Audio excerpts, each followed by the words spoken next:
Let's keep reading Kenny and the Dragon.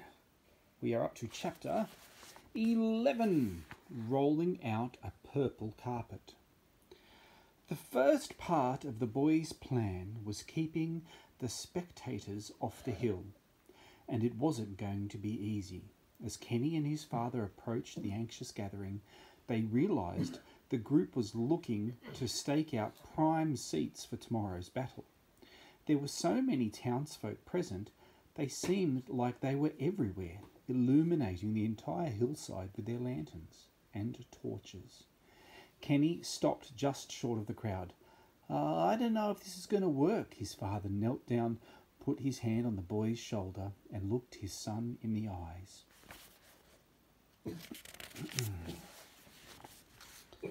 Don't you worry, Kit, he said. If there is one thing I know how to do, it's herd and sheep. He held up his lantern and addressed the crowd. Ho there, what's all this about? We're here to see the dragon slaying tomorrow, someone shouted out. Ain't no devil dragon on my land, Kenny's father replied, pulling up a stalk of grass and putting it in his mouth. So you all best head on. You're dead wrong, Farmer Rabbit, a gruff voice said. The crowd parted and a burly fellow, Porky's father, stepped up. Old Pop's possum seen him here the other day drinking in the creek. Old Pops told me he pulled a catfish out of that creek the size of my own prized ewe. If you ask me, I think he's the one drinking at the creek, he replied. The crowd laughed. Porky's father did not. Well, your boy said he's seen this thing before, told all the kids in school about it. He pointed at Kenny. What do you say to that? Kenny's father turned and looked towards his son. Kenneth, what's this all about? You know something about dragons you ain't telling me? This was Kenny's cue. Yes, sir. I was reading that King's Royal Bestiary about all the monsters. It said that though dragons are cold-blooded, they usually hunt at night. It also mentioned that they are often attracted to a bright light, like a moth, an enormous flying, bloodthirsty, fire-breathing moth. That did it. The crowd began murmuring amongst themselves. Best to stay in tonight, you heard one fellow say. It is getting late, you heard another one add. Perhaps we should douse these lanterns, said someone said from the back of the group. Kenny's father eyed Porky's prickly dad for some time, calmly chewing on his grass stalk. Finally, the rabble-rouser broke the stare and announced, All right, let's head back to town. He put his hand on his son's shoulder, and both turned to go. We'll meet up here tomorrow at dawn, and then, he looked back at Kenny, ain't nobody going to stop us from seeing this showdown. Kenny exhaled as he and his father turned back toward the farm. You see, son, his dad said, putting his arm around Kenny's shoulders.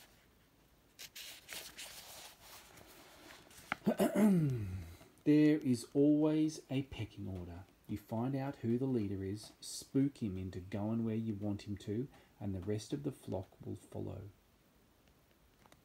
Kenny looked up at his dad as they walked back home. In the warm lantern light, he seemed wise now, like Arthur's Merlin, and Kenny realised that his father's wisdom was gained from real experiences and not something he had read about in a book. They both returned to a very busy household. Everyone was running around, including Charlotte, who had received word from George and arrived to help. Kenny smiled at her as he looked up from her sewing machine, as she looked up from her sewing machine. Hi, Kenny. Heard about your plan, she said. This is going to be awesome. The boy felt his cheeks go warm and looked down at his feet. I'd better check on Graham, he said, and went out to the barn. The dragon was sitting with George, viewing the map of the hill by candlelight. The two were engaged in a very animated conversation, and Kenny's tin soldiers, building blocks, and a toy dinosaur were scattered about on the faded scroll. It was agreed that Graham should stay in the barn until midnight so that no curious townsfolk would spy him. Secrecy was of the utmost importance, and they had one night only to prepare for tomorrow's big event. A cool, foggy mist topped Shepherd's Hill just before daybreak on the morning of the big battle. As the sun slowly rose in the pinkish sky, it burned away the fog just as the first spectators arrived. Porky's dad, of course, was leading the group, followed by Old Pop's possum. "Holy smokes," Old Pop said with a whistle. "Something's done happened to the landscape. That dragon's changed it all up." And he was right, for the hilltop had been miraculously transformed. The enormous rocks from the side of the hill had all been moved, arranged on the grassy meadow to form the seats of an amphitheatre. The seating surrounded an outdoor arena, with the dragon's cave rising up from the centre. A faint smell of smoke was in the air, and Porky's dad was sure it was coming from the cave, but he could not see inside.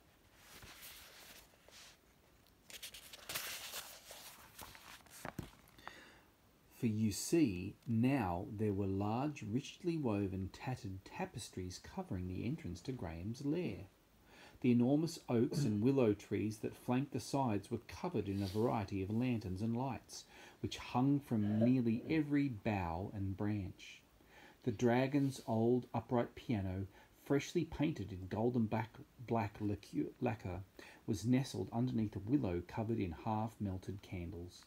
By lunchtime, the area was filled up at a quicker pace. Vendors had arrived and were selling all sorts of food and ale. Others sold tunics, toys, and pennants, just like the ones Kenny had seen in town. Children ran around the stony seats and grassy aisles playing knights and dragons. More than once, Kenny overheard wagers being made on who would come out victorious. Late afternoon brought a surprise no one in town had expected. By now, most everyone from Roundbrook was present, and clearly word had spread to the neighbouring villages, for there were far more sightseers than there were seats, leaving some to find viewing elsewhere. All were curious about the large, stately procession that was coming from the east road and heading straight up the hill. One vendor, standing on top of his cart, used his opera glasses to get a better look and cried, "The king! The king is coming!" A large group of onlookers rushed over to get a better view. Sure enough, it was the king himself, arriving in a beautifully ornate horse-drawn carriage. Armed soldiers who looked like younger versions of George marched both in front of and behind him. They stopped at the back of the amphitheatre and began constructing a small tower with box seats for His Majesty and his courtiers. From a hiding place high in the branches of a tree, Kenny watched the royal servants assemble the tower, finally rolling out a purple carpet for the king to walk upon. The guards flanked both sides of the walkway, preventing any onlookers from getting too close to His Majesty. The king was followed by his two sons, Jester and George, dressed in his finest clothing. With all eyes watching the king enter the royal box, Kenny hopped down from his hiding spot and scurried back down the hill. "This is just like a giant chess game," he thought to himself. "Now, I just have to move toward a favourable outcome." As the afternoon began to fade into evening, the waiting crowd began to grow restless. The rowdy bunch chanted and stomped their feet in unison. Few of them noticed little Kenny as he lit the lanterns. He knew this was it. It was time to finally set his plan into full motion. Setting alight the last lantern, Kenny looked down at his mother and gave her a nod. She solemnly walked up to the piano in the candles and began playing an ominous melody. Immediately, the entire gathering hushed to a breathy silence and looked toward the arena. Kenny walked slowly to the centre of the battlefield. He looked up in total awe. He had never seen this many people gathered together in his entire life. Strangely, the Riverstone feeling was not present. Instead, he felt a fiery flicker of a feeling, something that cavorted about his insides. This was not a book report. There would be no grade handed to him at the end of this. Either his plans would work, or one of his friends might not see the sun set that day. But they all trusted him, his mum, his dad, George, Graham, and even Charlotte. They thought his plan was ingenious, and now it was all up to him. He looked down at his two little paws, took a deep breath, and slowly opened a large leather-bound book. He began to read in a shaky voice. Draco, Latin for dragon, and derived from the Greek words drakonta, is the biggest of all living creatures on earth. At this, murmurs and hushes were heard throughout the audience. Kenny continued. The fiery feeling danced throughout his chest and heart. When the dragon comes out of its cave, it is often carried into the sky, borne into the air, surrounded by blazes, for indeed it is rising up from the lower regions of Hades. Audible gasps could be heard at this point. One mother put her paws over her child's ears. The fiery feeling rushed up into Kenny's throat. He continued loud and clear so that nobody could miss a single word he said. A dragon's strength is found within its long and dangerous tail. Tying the tail in a knot will render the foul beast harmless. But, he warned, all drakes kill anything they catch with their vicious coils. Kenny slammed the book shut, and the crowd jumped back in their seats. He asked aloud, with that fiery feeling danced on his tongue, "Who among us shall vanquish this menacing scourge from our land?" "I shall," announced George in a clear voice. Everyone turned toward the royal box and watched him stride down the aisle, escorted by beautiful Charlotte. She was draped in elegant, ornate white robes with ribbons and flowers wrapped around her head. The knight was adorned in his golden armour, which had been polished to a mirror-like shine. He held his decorated shield in one hand, Charlotte's arm in the other, and a crimson silken cape billowed and danced about behind them both as they walked toward the battlefield. "First, a kiss from a maiden fair," George proclaimed, "for this may be my final day upon the battlefield." Charlotte hugged the old man and pecked him on the cheek. Seeing this, the tips of Kenny's ears grew warm. He shook off the feeling and continued. "Great knight, not only will you need a courageous heart and beloved spirit to dispatch this beast, but you will also need magically enchanted weapons. Say now, have you these instruments of carnage?" "I do," replied George, displaying his sword and shield for all to see. "But alas," he looked down glumly, "they are not enchanted." "Then they will not work, and death will most certainly greet you on the battlefield today," Kenny declared. The audience rumbled with anticipation. "Unless," he said, in an I-just-got-an-idea tone, "unless there is a wizard, a mage here among us who can enchant your weapons." He gestured towards the crowd. "Is there anyone present who can perform such a supernatural task?" Heads turned this way and that as the assembly of spectators looked to one another. Porky's dad yelled out, "Get on with it!" but he was immediately hushed. Kenny took in a deep breath as he stood facing the hundreds of onlookers. "Come on," he whispered under his breath. "Let's go!" And then someone stood up in the back of the gathering near the King's Tower and shouted, "Ho there!" Whispers murmured through the crowd and everyone craned their necks to see who it was. An elderly figure, wearing a low-brimmed hat and dressed in dark robes embroidered with strange symbols and stars, leaned on an old pitchfork as he rose. "I can enchantify your weapons, if that is what you'd like," he said in a gravelly voice. The crowd parted as the mysterious character hobbled down to join Kenny and his companions at the centre of the arena. He walked up to George and announced, "Put your sword away, it will do you no good. Instead, we use this enchantificated pitchfork." He rubbed the mud and dirt off the fork, revealing shimmering golden tines. He held the pitchfork high so that all in the audience could see.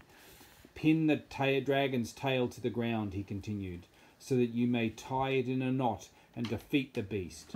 The wizard then pulled a bottle from his robes and poured the liquid contents onto the knight's shield. "This will protect you from the monster's fiery breath. Now," he paused, looking over the audience, "now you're ready." The mass of viewers burst into applause as the old wizard hobbled through them back towards his seat. As they congratulated and patted the mage with cheers of praise, Kenny could feel his heart begin to race. "So it is done," he declared, and all heads turned back to focus on the little buck. "Then there is only one thing that remains." "There is," George replied in a puzzled note. "You need bait to lure the drake from its smoky den," Kenny answered. The fiery feeling was strong now. It leaped out of his mouth and onto his shoulders. Is my royal challenge not enough to bring the beast out of hiding?" George asked. "No, it will not do," answered Kenny. He was controlling not just his fiery anxiety, but the entire crowd as well. He pointed to Charlotte. "But she will." The audience gasped. "Brave knight, there is but one thing a dragon finds irresistible, the sweet taste of a maiden fair. Bind this girl to the tree, and her screams for help will surely lure the beast from his devil den." "No, no!" some voices in the audience cried, but most were shocked into stupefied silence. George grabbed Charlotte by the wrists and tied her to the gnarled oak closest to the cave's entrance. At this, the unsettled crowd gasped and moaned louder than before, but the din could not block out Charlotte's pleas for help as she tried to free herself from her binds. Ignoring Charlotte's sobs, George threw off his cape and readied his weapons. Kenny stood at the entrance of the cave, spread out both hands and cried, "Then let the battle begin!"